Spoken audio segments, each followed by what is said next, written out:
আল্লাহ পাক রব্বুল আলামিন গোটা পৃথিবীর মানুষদেরকে লক্ষ্য করে বললেন, ও দুনিয়ার বান্দারা খুব খেয়াল করে শোনো, আমি রব্বুল আলামিন তোমাদেরকে সঠিক পথে পরিচালিত করার জন্য যুগে যুগে লক্ষ লক্ষ নবী রাসূলদেরকে প্রেরণ করলাম।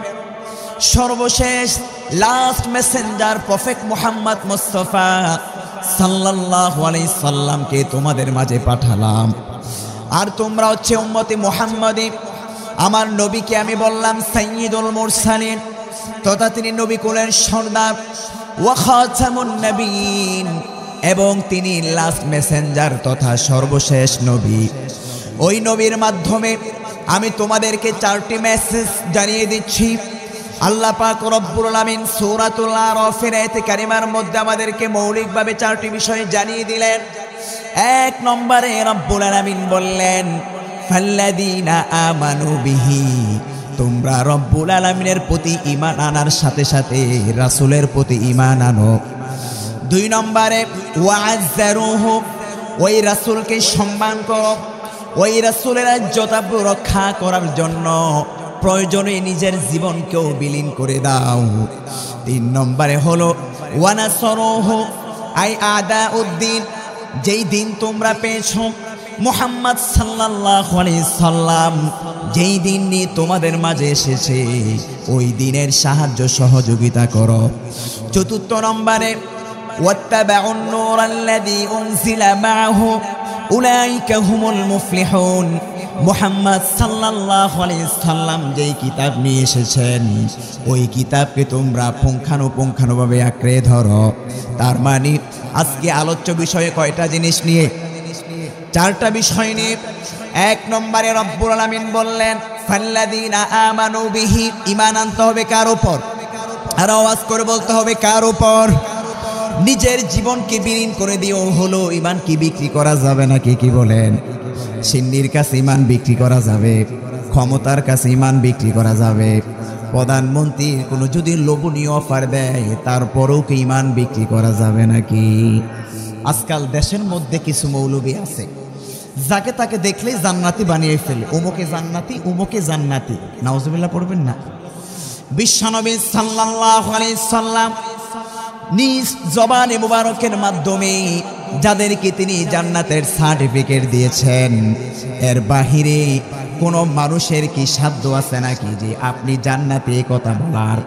কিন্তু আজকাল কিছু কিছু ঘুমটাওয়ালা মৌলবী, কিছু কিছু দরবারি আলেমদেরকে এই কথা শোনা যায়, তাও আবার সাধারণ কোনো পাবলিকের মজলিসে নয়, হাজার হাজার হাজার হাজার উলামায়ে কেরাম ইমাম সম্মেলনের মাঝে একজনকে জান্নাতি হিসাবে ঘোষণাই করে দিল। আপনারা শোনেন না এই নিউজ মনে হয়? অথচ বিশ্বনবী সাল্লাল্লাহু আলাইহি সাল্লাম বললেন কোন বান্দার কপালে জান্নাত আছে আর কোন বান্দার কপালে জাহান্নাম আছে, এটা জানেন একজন, বলুন তো তিনি কে? এজন্য কখনো কি ক্ষমতার কাছে মাথা বিক্রি করা যাবে? সিন্নির কাছে ঈমান বিক্রি করা যাবে? ক্ষমতার লোভে নিজের এই জবান দিয়ে বেফাহাস কথা বলা যাবে? কারণ এই জবানেরও হিসাব নেবেন কাল কিয়ামতের ময়দানে। একজন চিল্লায় বলতে হবে তিনি কে? এজন্য যতই ক্ষমতার দাপট দেখাক, যতই হুমকি ধমকি দেখ, মুসলমান বান্দা কখনো তার ঈমান থেকে এক বিন্দু পরিমাণ পিচ্ছু হতে পারে না। চিল্লায় বলেন ঠিক কিনা? এজন্য প্রিয় ভাইয়েরা আমার বলছিলাম, এই ঈমানের প্রতি অবিচল থাকতে হবে। এই ঈমানের প্রতি অবিচল থেকে আমাদের সকলকে মৃত্যুবরণ করতে হবে। সাহাবায়ে কেরাম বিশ্বনবী সাল্লাল্লাহু আলাইহি সাল্লামের প্রতি কেমন ঈমান এনেছিলেন তার ঘটনা আপনারা শুনবেন নাকি? আজকাল তো আমরা অল্পতেই হতাশ হয়ে যাই। একটা বিপদ এসেছে, বলে হুজুর আল্লাহ খালি আমার কপালেই এত বিপদ দিল, আর বুঝি সমাজের মধ্যে কোনো মানুষকে আল্লাহ দেখলো না, খালি আমার সন্তানকে এত অসুখ বিসুখ, মানে অভিযোগের শেষ নাই। এমন কিছু মানুষ আছে না নাই? আর মাশাআল্লাহ মহিলাদের কথা তো বলে লাভ নাই, বলে হুজুর যত বিপদ আছে খালি আমার সংসারে, আল্লাহ বুঝে আমার সন্তানকে দেখলো, অমুকের ছেলে বিদেশ গিয়ে এত টাকা পয়সা অর্জন করে ফেললো, আর আমার ছেলে আজ থেকে 5 বছর আগে বিদেশ গেল কিন্তু এত কিছু করতে পারলো না। এই যে মানুষকে নিয়ে, অন্য পরিবারকে নিয়ে অভিযোগ কিছু আছে না নাই? এই যে হতাশ হয়ে যাওয়া, আল্লাহ বলছেন ইমানদার বান্দা কখনো হতাশ হতে পারে, কারণ সে সব সময় এনি টাইম 24 সব সময় ভরসা করে একজনের উপর, তিনি কে? এজন্য রব্বুল আলামিন বলছেন, ও দুনিয়ার মানুষেরা শোনো শোনো, সাহাবায়ে কেরাম বিশ্বনবী সাল্লাল্লাহু আলাইহি সাল্লামের প্রতি কেমন ঈমান এনেছেন। আল্লাহ পাক রব্বুল আলামিন তার ঈমানের বিশ্লেষণ পবিত্র কোরআনুল কারীমের মধ্যে তুলে ধরলেন। রব্বুল আলামিন বললেন, কুল ইন কুনতুম তুহিব্বুনাল্লাহা ফাত্তাবিউনি ইউহিব্বুকুমুল্লাহু ওয়া ইয়াগফির লাকুম যুনুবাকুম। আল্লাহ পাক রব্বুল আলামিন বললেন, ও নবী হে আপনি বলে দিন, ইন কুনতুম তুহিব্বুনাল্লাহ, যদি তোমরা রব্বুল আলামিনের ভালোবাসা অর্জন করতে চাও, ফাত্তাবিউনি, তাহলে তোমরা আমি রাসূল সাল্লাল্লাহু আলাইহি সাল্লামের অনুসৃত পথকে তোমরা অনুসরণ করো। এই জন্য জীবনের সব গতিপথ আমরা চালাবো একজনকে রোল মডেল মেনে। বলুন তো তিনি কে? প্রিয় ভাইয়েরা আমার, বলছিলাম সাহাবায়ে কেরাম বিশ্বনবী সাল্লাল্লাহু আলাইহি সাল্লামের প্রতি কেমন ঈমান এনেছেন। বুখারীর বর্ণনায় এসেছে, বিশ্বনবী সাল্লাল্লাহু আলাইহি সাল্লামের একজন বিখ্যাত সাহাবী খুবাইব রাদিয়াল্লাহু তাআলা, আপনার নাম শুনেছেন নাকি? খুবাইব রাদিয়াল্লাহু তাআলা, মাশাআল্লাহ, প্রিন্সিপাল হুজুর জানে বিশ্বনবী সাল্লাল্লাহু আলাইহি সাল্লামের প্রতি কেমন ঈমান ছিল সাহাবায়ে কেরামের। তার জ্বলন্ত প্রমাণ খুবাইব রাদিয়াল্লাহু তাআলা আনহুর শাহাদাতের ঘটনায় আমাদের চোখে আঙ্গুল দিয়ে ইমাম বুখারী রাহিমাহুল্লাহ তার বুখারীর দ্বিতীয় খণ্ডে এই ঘটনাটির বিবরণ দিয়েছেন। সাহাবায়ে কেরাম কেমন রাসূলের প্রতি ঈমান এনেছিলেন। খুবাইব রাদিয়াল্লাহু তাআলা বিশ্বনবী সাল্লাল্লাহু আলাইহি সাল্লামের ইসলামের মধ্যে প্রবেশ করার কারণে, কালিমা পড়ে মুসলমান হওয়ার কারণে মক্কার মুশরিকরা, কাফের মুশরিকদের লিডার আবু সুফিয়ান সহ বড় বড় লিডাররা ভুল তথ্য ইনফরমেশন দিয়ে খুবাইব রাদিয়াল্লাহু তাআলা আনহুকে বন্দী করে আনলো মক্কার জমিনে। খুবাইব রাদিয়াল্লাহু তাআলা আনহুকে বন্দী করে লক্ষ লক্ষ হাজার হাজার মানুষের সামনে, হাজার হাজার মানুষের সামনে মক্কার উদূরে তরইম নামক এক প্রান্তে তাকে আনা হলো। কারণ হাজার হাজার কাফের মুশরিকদের সামনে শুধুমাত্র মুহাম্মদ সাল্লাল্লাহু আলাইহি সাল্লাম আল্লাহ এবং তার প্রতি ঈমান আনার কারণে আজকে তাকে জীবন্ত অবস্থায় শুলিতে চড়ানো হবে। এই প্ল্যান প্রোগ্রাম করে খুবাইব রাদিয়াল্লাহু তাআলা আনহুকে তরইমের প্রান্তরে, খোলা প্রান্তরে তাকে হাজার হাজার মানুষের সামনে উপস্থাপন করা হলো। খুবাইব রাদিয়াল্লাহু তাআলা কুরাইশ নেতাদেরকে লক্ষ্য করে বললেন, হে কুরাইশ নেতারা, যদি তোমরা আমাকে একটু অবকাশ দাও, তাহলে আমি রব্বুল আলামিনের দরবারে আমার এই কপালটাকে ঠেকাবো। কুরাইশ নেতারা খুবাইব রাদিয়াল্লাহু তাআলা আনহুকে ওই মুহূর্তে বললেন, যাও, তোমাকে আমরা সেই অবকাশ দিলাম। সুবহানাল্লাহ পড়বেন না? মৃত্যু নিশ্চিত জানে খুবাইব রাদিয়াল্লাহু তাআলা, তারপর ওই সময়টাতে রব্বুল আলামিনকে ভুলে যান নাই। অথচ আমরা হেলায় দোলায় কত নামাজকে আমরা কাজা করে ফেলি, এমন মুসলমানের সংখ্যা বেশি না কম। অথচ খুবাইব রাদিয়াল্লাহু তাআলা নিশ্চিত রূপে জানতেন, এই হাজার হাজার মানুষের সামনে ময়দানের মধ্যে খোলা প্রান্তরে, তরইমের খোলা প্রান্তরে খুবাইব রাদিয়াল্লাহু তাআলা আনহুকে শুলির মধ্যে চড়ানো হবে। অভিযোগ হচ্ছে সে একজন মুহাম্মদের অনুসারী। মুহাম্মদ বলেছেন, লা ইলাহা ইল্লাল্লাহ, আল্লাহ ছাড়া কোনো মাবুদ নাই। এই কথার উপর ঈমান আনার কারণে খুবাইবকে ফাঁসি দেওয়া হবে, শুলির মঞ্চে ঝুলানো হবে। খুবাইব এটা নিশ্চিত জানতেন। তারপরও ওই মুহূর্তে তিনি রব্বুল আলামিনকে ভুলে যান নাই। তিনি কাফেরদের কাছে আবেদন করলেন, কিছুক্ষণ সময় আমাকে দেওয়া হোক, যাতে করে আমি শেষ মুহূর্তে আমি রব্বুল আলামিনকে যেন স্মরণ করতে পারি। খুবাইব রাদিয়াল্লাহু তাআলা আনহু ওযু করে ওই সংক্ষিপ্ত সময়ে আল্লাহর দরবারে 1 রাকাত নামাজ পড়লেন। 2 রাকাত নামাজ শেষ করে ফেললেন। রব্বুল আলামিনের দরবারে গিয়ে এমন সাজদা প্রদান করলেন, সাজদার মধ্যে রব্বুল আলামিনকে লক্ষ্য করে বললেন, ও রব্বুল আলামিন, আমি জানি আর জানেন একজন অন্তরের খবর, বলুন তো তিনি কে? ও রব্বুল আলামিন, আমার অন্তরের খবর শুধুমাত্র তুমি জানো। ও রব্বুল আলামিন, আপনার কাছে আমি আমার এই জীবন উৎসর্গ করে দিচ্ছি, তারপর ওই কাফের মুশরিকদের সামনে আমি কখনো প্রাণ ভিক্ষা চাইব না।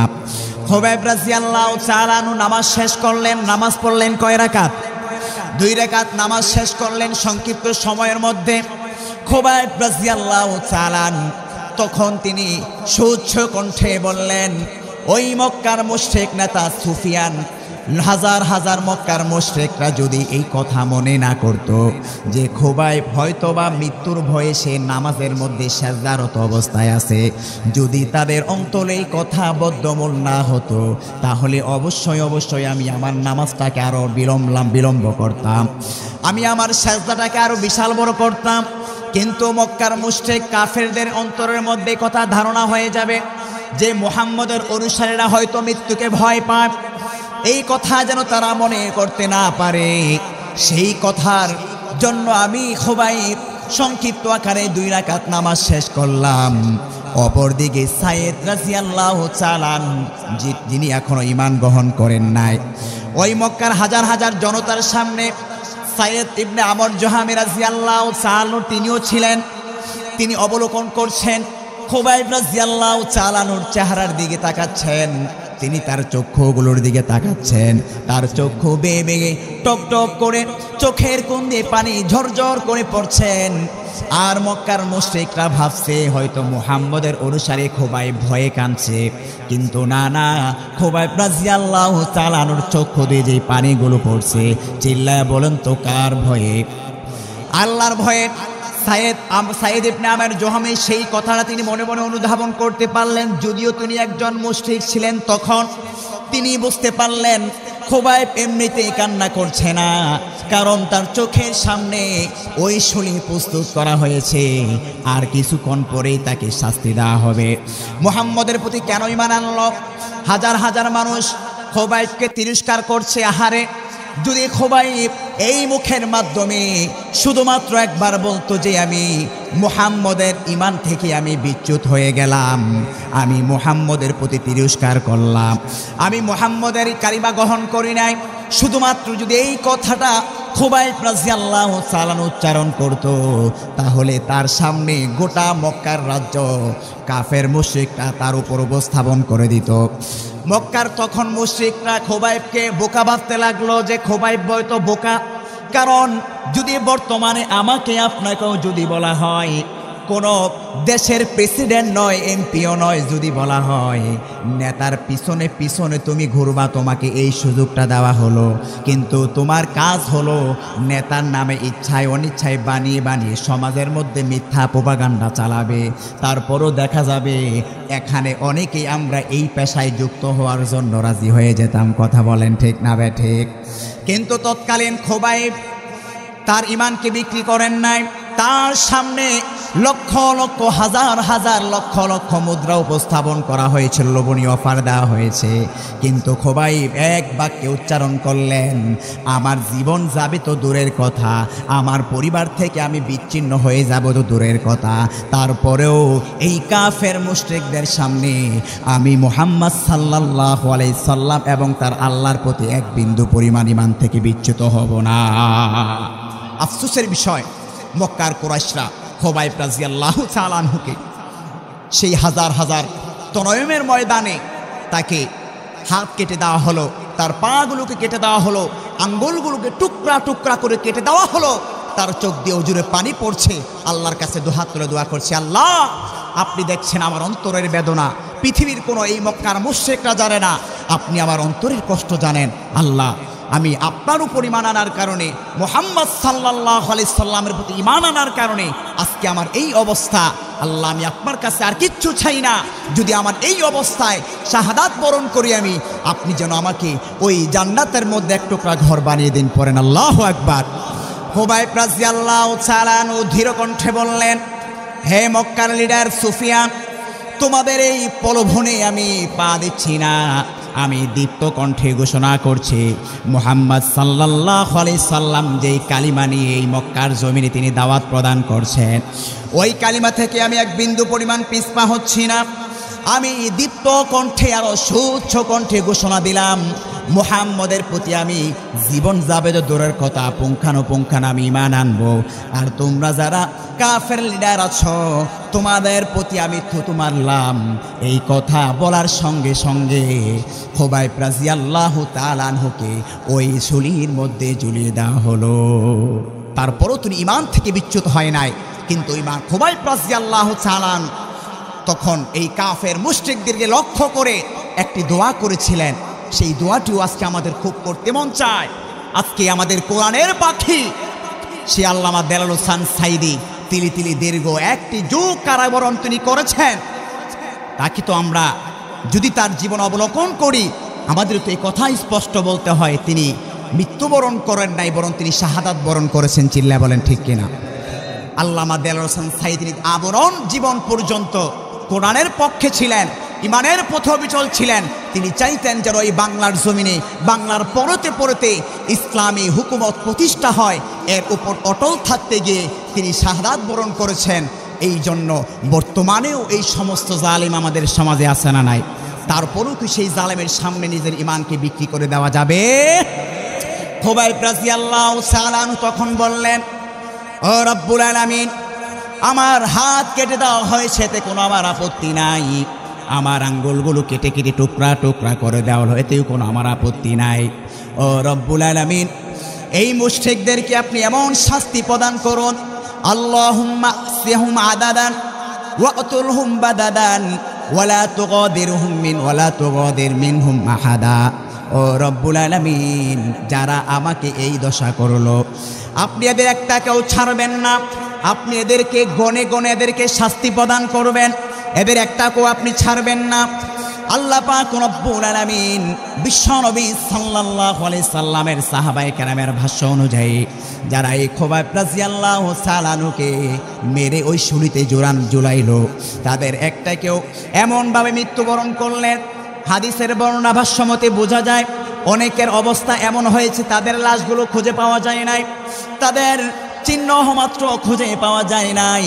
কিন্তু ওই খুবাইব রাদিয়াল্লাহু তাআলা যেই চেতনা আমাদের মাঝে রেখে গেলেন, কিয়ামত পর্যন্ত যুগ যুগ ধরে এই চেতনা ইমানদার বান্দা মুসলমানেরা তাদের অন্তরে লালন করে কি করে না।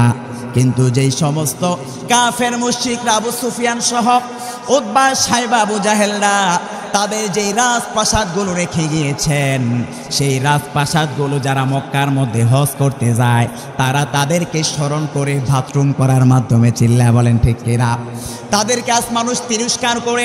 কিন্তু এই খুবাইব রাদিয়াল্লাহু তাআলা আনহু সহ বিশ্বনবী সাল্লাল্লাহু আলাইহি সাল্লামের প্রতি সাহাবায়ে কেরাম এমন ঈমান এনেছিলেন যার কারণে কাল কিয়ামত পর্যন্ত মুসলমান তাদের জন্য দোয়া করে কি করে না।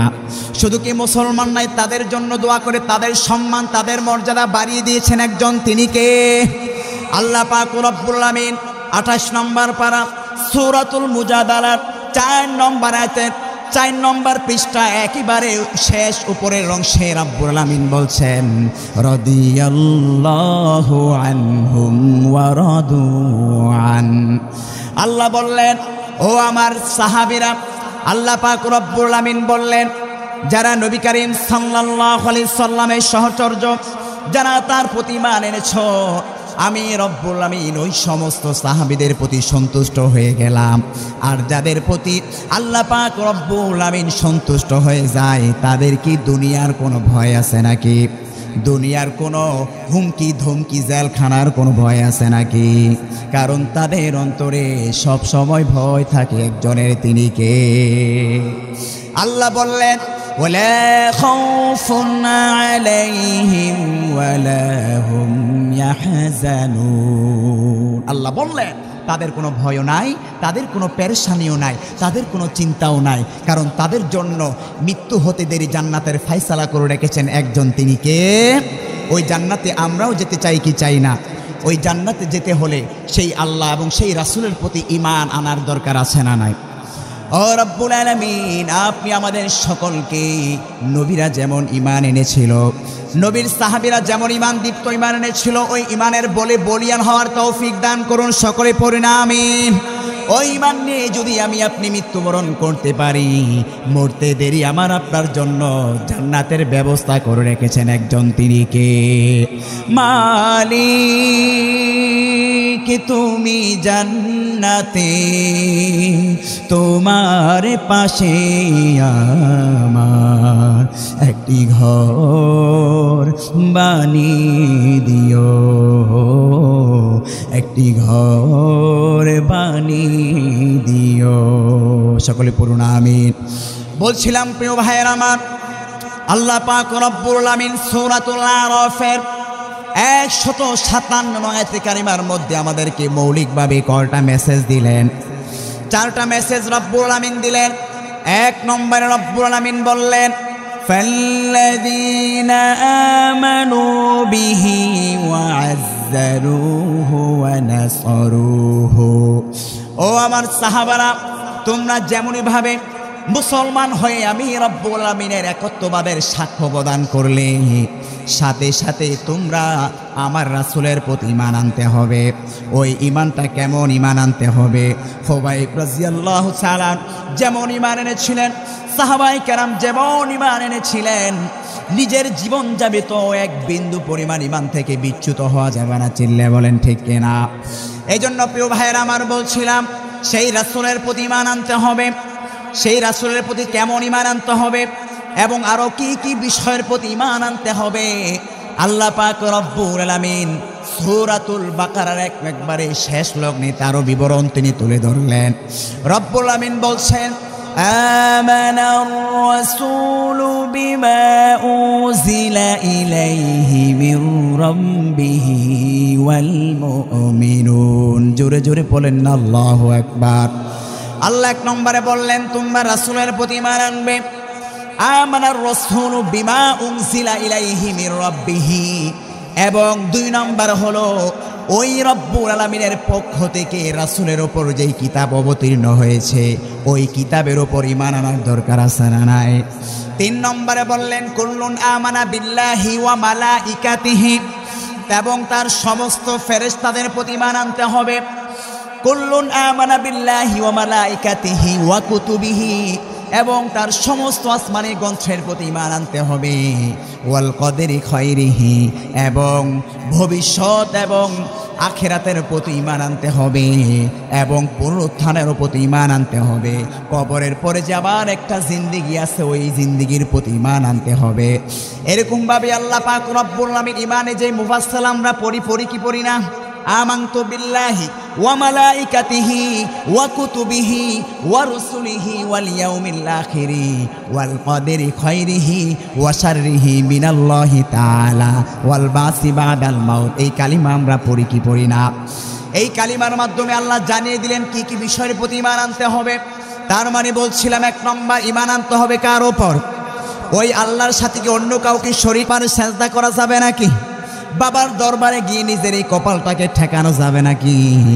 আবার আমাদের সমাজের মধ্যে এমন কিছু ভণ্ড বাবার দরবার আছে না নাই, যারা আল্লাহকেও সেজদা করে আবার বাবার দরবারে গিয়ে কপালটা ঠেকায়। কথা বলেন ঠিক না বেঠে? এরা কখনো সত্যিকারের পীর সাহেব হতে পারে না, বরং এরা হচ্ছে ঈমান চোরা পীর। কথা বলেন ঠিক না বেঠে? বাংলার এই জমিনকে 2 শ্রেণীর ভাবা ধ্বংসের দ্বার প্রান্তে নিয়ে যাচ্ছে।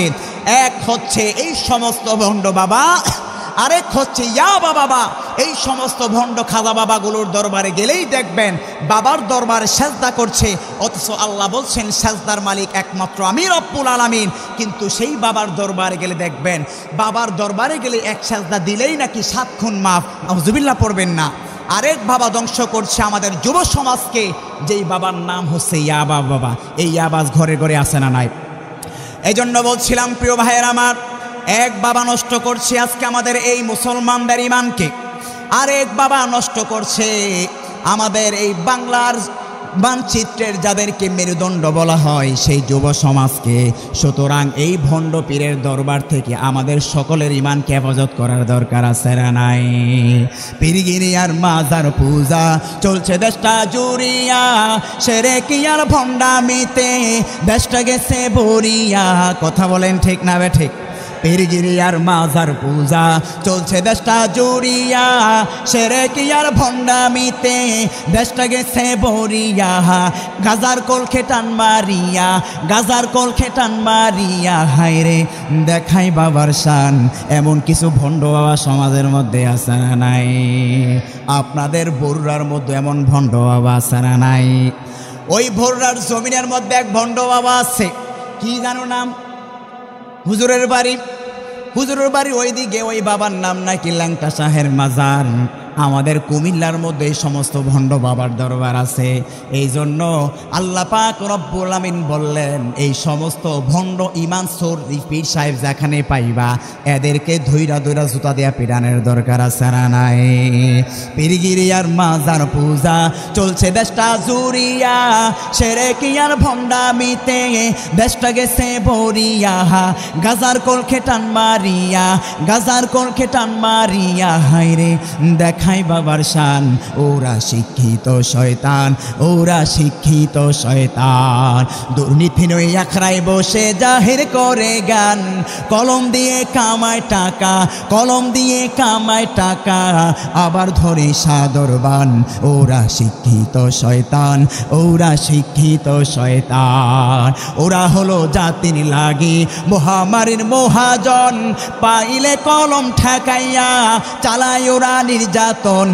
ওরা হলো জাতির লাগি মহামারীর মহাজন, পাইলে কলম ঠেকাইয়া চালায় ওরা নির্যাতন। ঘুষের টাকায় ওদের ভুরি, ঘুষের টাকায় ওদের ভুরি, হায়রে করে যে টান টান। এমন কিছু শিক্ষিত ভণ্ড প্রতিনিধি আমাদের সমাজের মধ্যে আছে না নাই? যারা এক কলমের খোসায় ইউনিয়ন পরিষদে বসে জনসাধারণের সম্পদকে লুণ্ঠন করণে, কথা বলেন ঠিক না বেঠিক? যারা মন্ত্রী পরিষদে বসে জনগণের সম্পদগুলোকে লুণ্ঠন করে নেয়, যারা উন্নয়নের নামে মানুষের হকগুলোকে নষ্ট করে নেয়, দুর্নীতি যাদের বিরুদ্ধে মামলা অভাব নাই। কিন্তু আফসোসের বিষয় হলো দেশের উলামায়ে কেরামের সূর্য সন্তান, ওই আলেমদের নামে যাদের জীবনে কোনো দুর্নীতি বলতে কোনো শব্দ নাই, যাদের জীবনে পাপাচার নামে বলতে কোনো অধ্যায় নাই, যাদের জীবনে নারীকে নিয়ে দর্শন করার কোনো ইতিহাস নাই, ওই সমস্ত সূর্য সন্তান ওলামায়ে কেরামের বিরুদ্ধে আজকে দুর্নীতির মামলা, কথা বলেন ঠিক না বেঠে? এজন্য প্রিয় ভাইয়েরা আমার বলছিলাম, ঈমান আনতে হবে কার উপর? সেজদা দিতে হবে কাকে? নাকি বাবাকে? বাবাকে সেজদা দেওয়া যাবে না, সেজদার মালিক হলেন একমাত্র, চিল্লায় বলতে হবে তিনি কে? বলছিলাম প্রিয় ভাইয়েরা আমার, আল্লাহ পাক রব্বুল আমিন যে চারটি নিদর্শন তিনি আমাদেরকে দিলেন, এক নম্বর হলো, ও দুনিয়ার বান্দারা তোমরা আমি রব্বুল আলামিনের প্রতি ঈমান আনো, তারপরে আমার হাবিব মুহাম্মদ সাল্লাল্লাহু আলাইহি সাল্লামের প্রতি ঈমান আনো। দুই নম্বরে রব্বুল আমিন যে বিষয়টি আমাদেরকে বোঝাতে চাচ্ছেন, فالذين آمنوا به وعزروه ونصروه واتبعوا النور الذي أنزل معه أولئك هم المفلحون।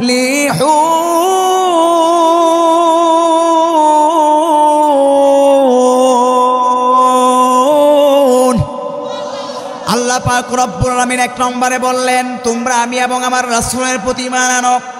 দুই নম্বরে ওয়াজ্জারুহু, এবং তোমাদের প্রতি আমি আমার হাবিব মুহাম্মদ সাল্লাল্লাহু আলাইহি সাল্লামকে যে পাঠিয়েছি, ওই রাসূলের ইজ্জত সম্মান রক্ষা করার জন্য প্রয়োজনে নিজের জীবনকেও দিয়ে তারপরেও হলো আমার রাসূলের সম্মানকে জমিনের মধ্যে বুলন্দ করে দাও।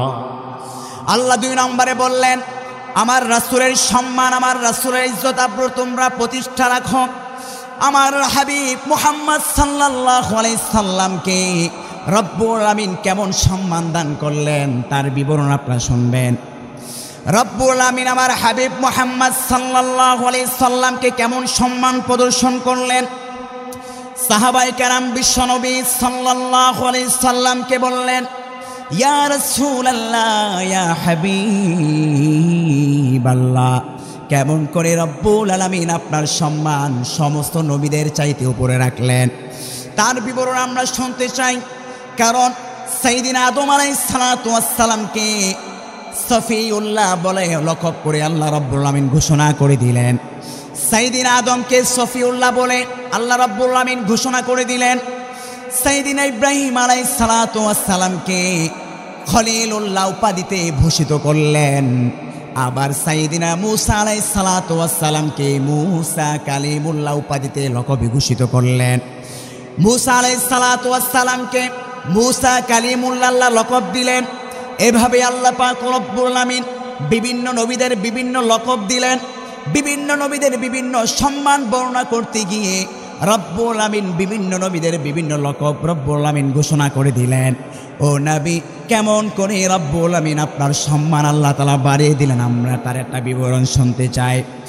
বুখারীর বর্ণনায় এসেছে, আল্লাহর হাবিব মুহাম্মদ সাল্লাল্লাহু আলাইহি সাল্লাম বললেন, ও রব্বুল আলামিন, তাহলে তো প্রশ্ন ঠিকই, কেমন করে আপনি আমাকে সমস্ত নবীর চাইতে আমার সম্মান আমার মর্যাদা আপনি সর্বোচ্চ জায়গায় রাখলেন।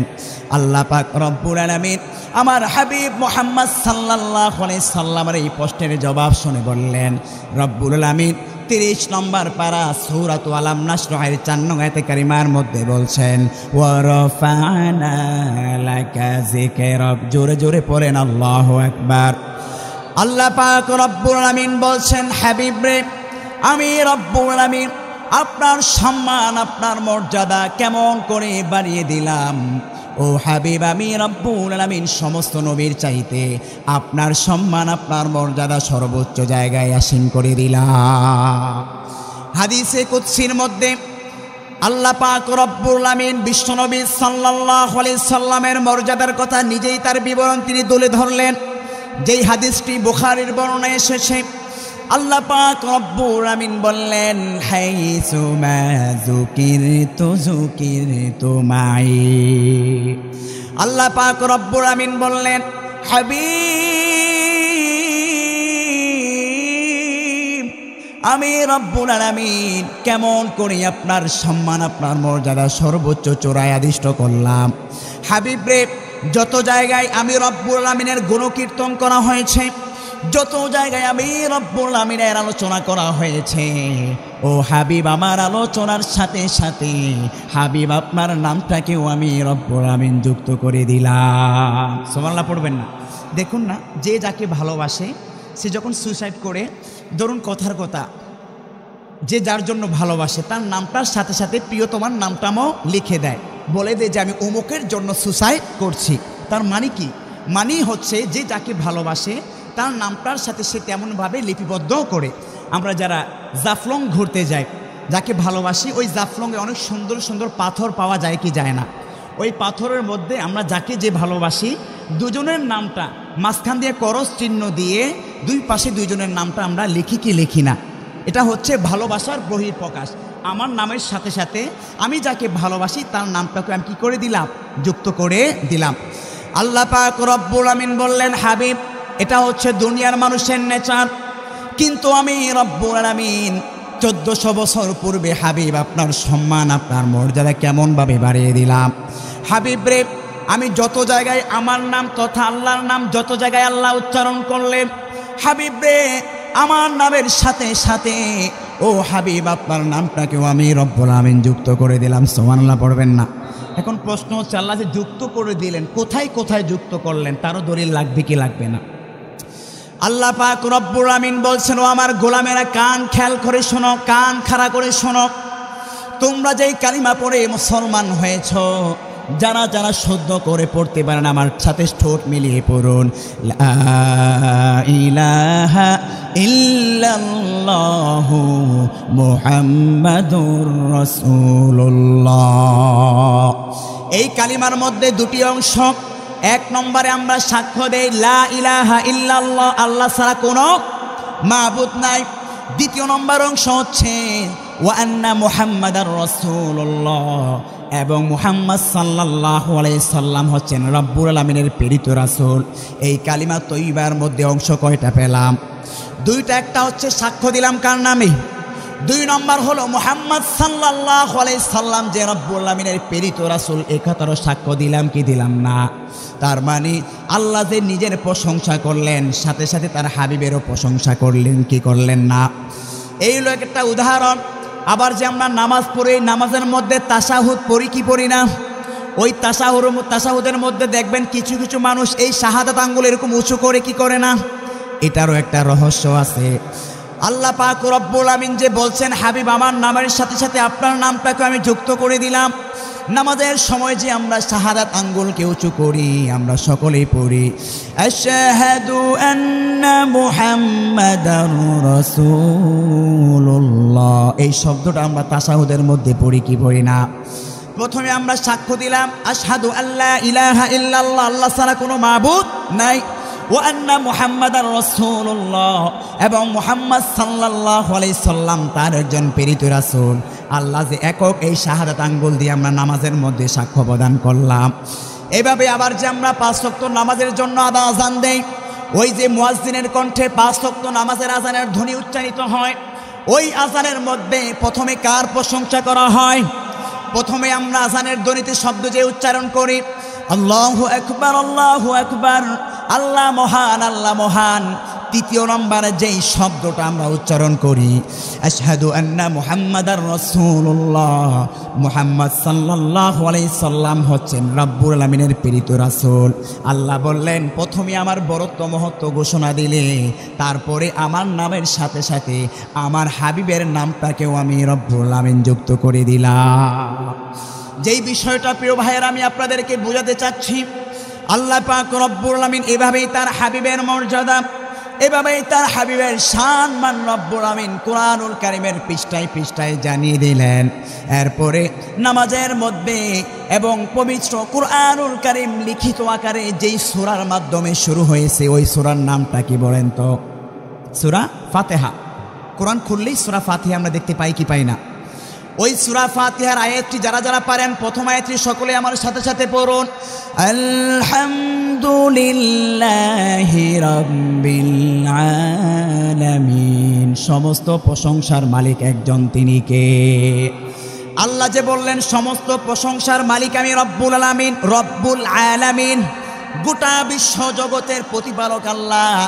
এই যে আল্লাহ বললেন গোটা বিশ্ব জগতের প্রতিপালক, আলম বলা হয় গোটা বিশ্বকে। এরপরে আল্লাহ বললেন আমার হাবিবের মর্যাদা আমি কেমন করে আমার সামঞ্জস্য এইভাবে আমি বাড়িয়ে দিলাম, তারও বিবরণ তোমরা শোনো। আল্লাহ বললেন ওয়ামা আরসালনাকা ইল্লা রাহমাতাল লিল আলামিন। জোরে জোরে পড়েন না আল্লাহু আকবার। আলহামদুলিল্লাহি রাব্বিল আলামিন, আলামিন শব্দ আছে না নাই? ওয়ামা আরসালনাকা ইল্লা রাহমাতাল লিল আলামিন আছে না নাই? তার মানে আলহামদুলিল্লাহর মধ্যে আলামিন আছে, আলম তথা বিশ্ব। ওয়ামা আরসালনাকা ইল্লা রাহমাতাল লিল আলামিন, দুটার মধ্যে আলামিন আছে না নাই? আল্লাহ বলছেন আলম বলা হয় গোটা পৃথিবী জাহানকে মানুষ দু চোখে যা দেখে এবং তাদের দৃষ্টির বাহিরে যেই জান্নাত জাহান্নাম আছে, এই গোটা বিশ্বটাকে মুফাসসিরিনে কেরামের ভাষ্যমতে আলম বলা হয়। আল্লাহ বললেন এই গোটা আলমে যেমন আমার প্রশংসা করা হয়, হাবিব গোটা আলম যেমনইভাবে আমার প্রশংসা করে হাবিবিরে, এই গোটা আলমের জন্য আমি রব্বুল আমিন আপনাকে রহমতের নবী হিসাবে এই জমিনের মধ্যে পাঠিয়ে দিলাম।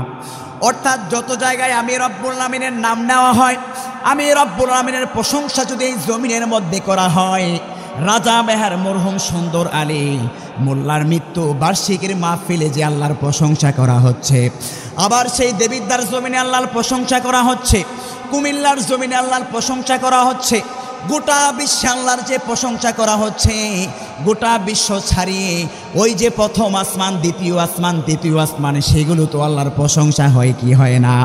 সপ্তম আসমানেও আল্লাহর প্রশংসা হয় কি হয় না? তার উপরে যে সিদরাতুল মুনতাহা, সেখানেও ফেরেশতারা কার প্রশংসা করে? বাইতুল মামুর যে আছে সেখানেও কার প্রশংসা করে?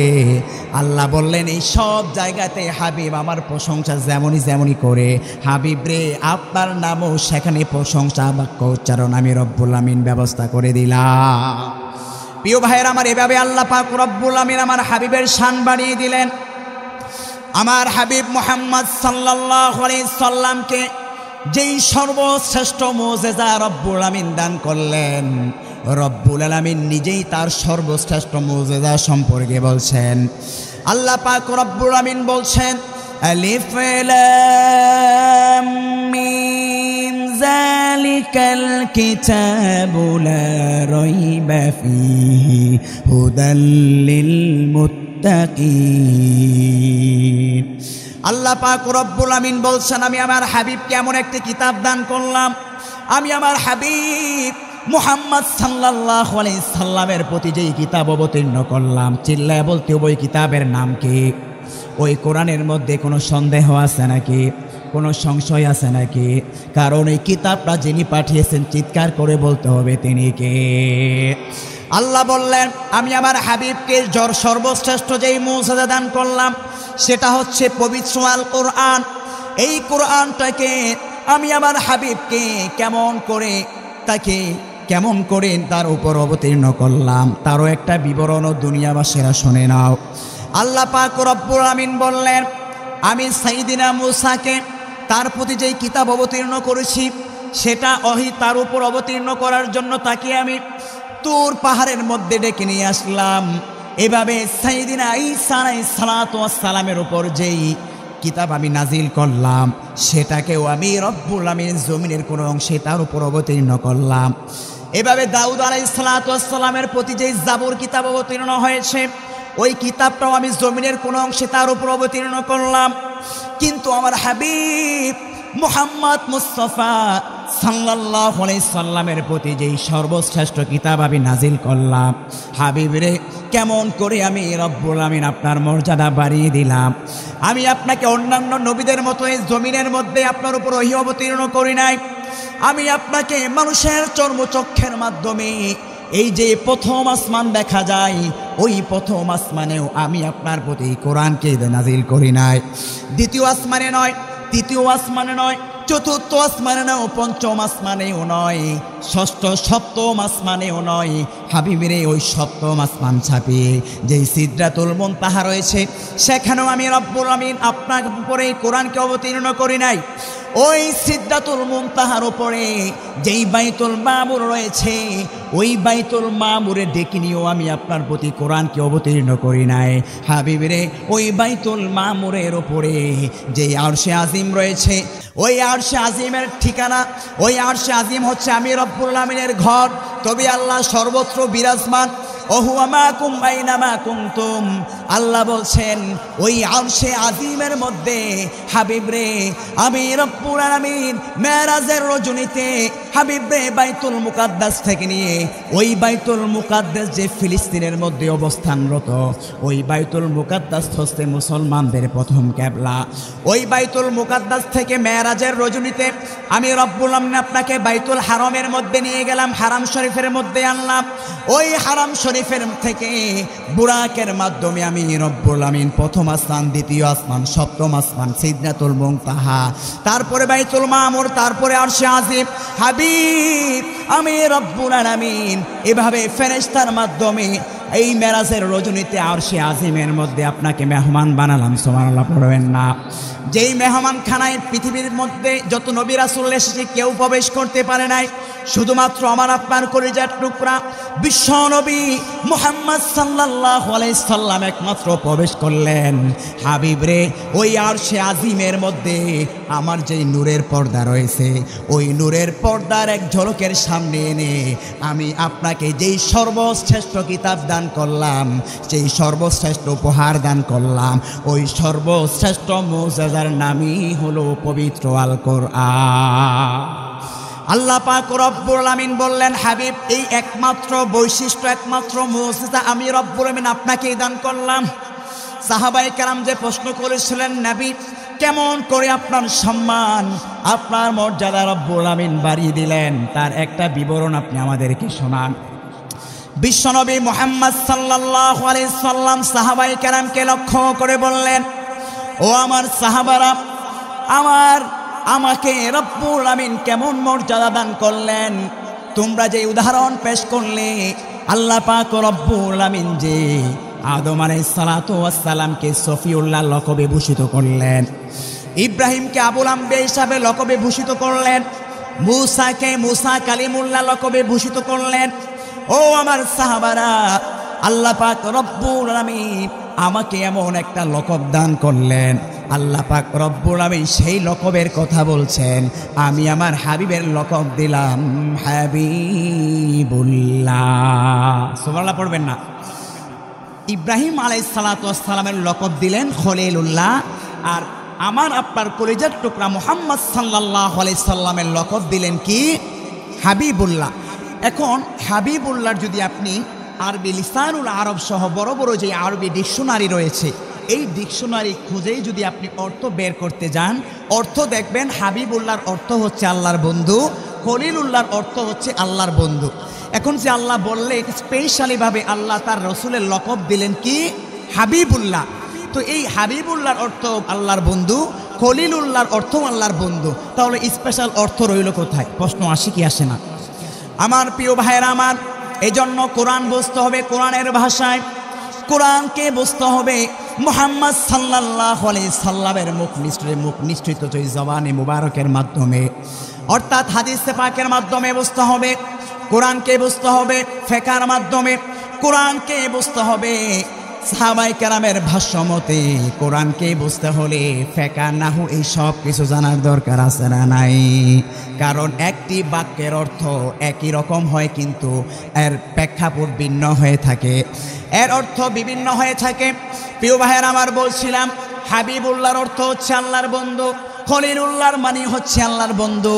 কিন্তু মুফাসসিরে কেরামের মাঝে একটি সূক্ষ্ম তাফসীর ব্যক্ত করেছেন। মুফাসসিরে কেরাম বললেন খলিলুল্লাহর অর্থ হচ্ছে যেই বন্ধু স্বয়ং আল্লাহর জন্য পাগল পারা হয়, অর্থাৎ খলিলুল্লাহ লকব ছিল সাইয়েদনা ইব্রাহিম আলাইহিস সালাতু ওয়াস সালামের। ইব্রাহিম নবীজি স্বয়ং আল্লাহ পাক রব্বুল আমিনের জন্য আশেক ছিলেন। আর হাবিবুল্লাহর অর্থ হচ্ছে স্বয়ং গোটা পৃথিবীকে যিনি সৃষ্টি করলেন, এই যত নবী রাসূল যিনি প্রেরণ করলেন, অর্থাৎ সেই রব্বুল আমিন নিজেই যার জন্য পাগল পারা। সুবহানাল্লাহ পড়বেন না? অর্থাৎ ইব্রাহিম নবী আল্লাহর জন্য পাগল পারা ছিলেন, আর স্বয়ং আল্লাহ পাক রব্বুল আমিন আমার আপনার কলিজার টুকরা মুহাম্মদ সাল্লাল্লাহু আলাইহি সাল্লামের জন্য নিজেই পাগল পারা। সুবহানাল্লাহ পড়বেন না? মানে আল্লাহ নিজেই নবীর জন্য পাগল হয়ে গিয়েছিলেন, আর ইব্রাহিম নিজে আল্লাহর জন্য পাগল ছিলেন, মানে নিজেই আল্লাহকে ভালোবাসার জন্য তিনি আপ্রাণ চেষ্টা করেছেন। আর আল্লাহ বলছেন আমি আমার হাবিব মুহাম্মদ সাল্লাল্লাহু আলাইহি সাল্লামকে যে হাবিবুল্লাহ বললাম, হাবিবুল্লাহর সূক্ষ্ম অর্থ হচ্ছে স্বয়ং আমি রব্বুল আমিন আমার রাসূলের জন্য দেওয়ানা। পড়েন না সুবহানাল্লাহ? প্রিয় ভাইয়েরা আমার, বলছিলাম এইভাবে আল্লাহ পাক রব্বুল আমিন আমার হাবিব মুহাম্মদ সাল্লাল্লাহু আলাইহি সাল্লামের সম্মান মর্যাদা রব্বুল আমিন নিজেই বাড়িয়ে দিলেন। বলছিলাম সূরাতুল আরাফের 157 নং আয়াতে কারিমার আলোকে কথা আল্লাহ পাক রব্বুল আমিন উক্ত আয়াতে কারিমার মধ্যে কয়টা মেসেজ দিলেন? আলোচনা শুনে কথা বলতে হবে। তো যদি সারা রাত ওয়াজ শুনলেন বলতে পারলেন না, তাহলে তো লাভ হলো না। কয়টা কথা? 4টা। 1 নম্বর, ঈমান আনতে হবে কার উপর, এবং সাথে সাথে তার রাসূলের প্রতিও ঈমান আনতে হবে। 2 নম্বরে আল্লাহ পাক রব্বুল আমিন আমার হাবিব মুহাম্মদ সাল্লাল্লাহু আলাইহি সাল্লামের যেই সম্মান যেই মর্যাদা দিয়েছেন, সেগুলোকে রক্ষা করার জন্য প্রয়োজন হলে নিজের জীবনকেও আমরা বিলি দিতে প্রস্তুত। কথা বলেন ঠিক না বেটে? ওই মুহাম্মদ সাল্লাল্লাহু আলাইহি সাল্লামকে ভালোবাসতে গিয়ে, মুহাম্মদ সাল্লাল্লাহু আলাইহি সাল্লামের অনুষ্ঠিত পথের উপর অবিচল থাকতে গিয়ে লোকেরা যদি আমাদেরকে পাগল বলে, তারপরেও কি আমাদের কোনো যায় আসে নাকি? কি বলে?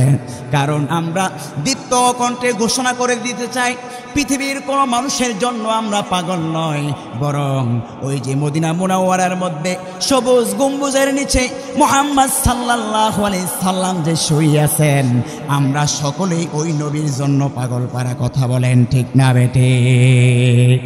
এজন্য প্রিয় ভাইয়েরা আমার, বলছিলাম আল্লাহ পাক রব্বুল আমিন তার হাবিবের মর্যাদা এভাবে বাড়িয়ে দিলেন। ওই হাবিবের মর্যাদা, ওই হাবিবের সম্মান সমুন্নত রাখার জন্য যদি আমাদের জীবন দিতে হয়, যদি আমাদেরকে মিছিল মিটিংয়ের আহ্বান করা হয়, আমরা সকলে প্রস্তুত আছি তো? নাকি পিছন দিয়ে ভাগবো? বললো আরে নবীরে না গালি দিছে, আমার কি তাতে? এমন কিছু বদকার মুসলমান সমাজের মধ্যে আছে না নাই? বলছিলাম প্রিয় ভাইরা আমার, 3 নম্বরে আল্লাহ পাক রব্বুল আমিন যে বিষয়টা বললেন ওয়ানাসরুহু, অর্থাৎ রাসূলকে সাহায্য করা। এখন প্রশ্ন হচ্ছে রাসূলকে সাহায্য করবেন কিভাবে? আপনাদের কি তাফসির খারাপ লাগতেছে? শেষ করে দেব, বিরিয়ানির প্যাকেট সবার হাতে হাতে তুলে দেব। আরে বিরিয়ানি তো খাবেন, একটু কষ্ট করে একটু কোরআনের তাফসির শোনেন, তারপর একটু বিরিয়ানি খায়েন। কি বলেন, পারবেন না ইনশাল্লাহ? খারাপ লাগতেছে আপনাদের? নাকি তাহেরি সাহেবের মতো জিকির করুন? জীবনে নামের নাও বাসাইলাম খাজা তরে নামে, আমারে লইয়া যাও গো বাজানের নামে। নাউজুবিল্লাহ পড়বেন না। জীবন নামের নাও ভাসবে একজনের নামে, চিল্লায় বলতে হবে তিনি কে? পৃথিবীর কোনো বাবার নামে জীবনকে বাসানো যাবে না। জীবনের শুরু হয়েছে জন্ম থেকে নিয়ে ইলা ইয়াউমিল কিয়ামা, মৃত্যু পর্যন্ত। এই যে জীবনের বিশাল একটি নাও, ওই নাওয়ের শুরু হয়েছে জীবনের যেদিন আমি ভূমিষ্ঠ হয়েছি, ওই জীবনের নাও শেষ হবে মৃত্যু পর্যন্ত। সুতরাং কোনো বাবার নামে জীবনের নাও বাসাতে পারে না। যারা এই সমস্ত ভণ্ড গান গায়, এই কথা বললে তার ঈমান থাকবে? এজন্য প্রিয় ভাইয়েরা আমার, বলছিলাম কোরআনের সম্মান, কোরআনের মর্যাদা রক্ষা করার জন্য যদি আমরা আর কিছুক্ষণ সময় বসে থাকি, তারপরেও কি আমাদের কোনো লস আছে নাকি? আল্লাহ পাক রব্বুল আলামিন 3 নম্বরে যেই বিষয়টার কথা বললেন, ওয়ানাসরুহু, তোমরা মুহাম্মদ সাল্লাল্লাহু আলাইহি সাল্লামকে সাহায্য করো।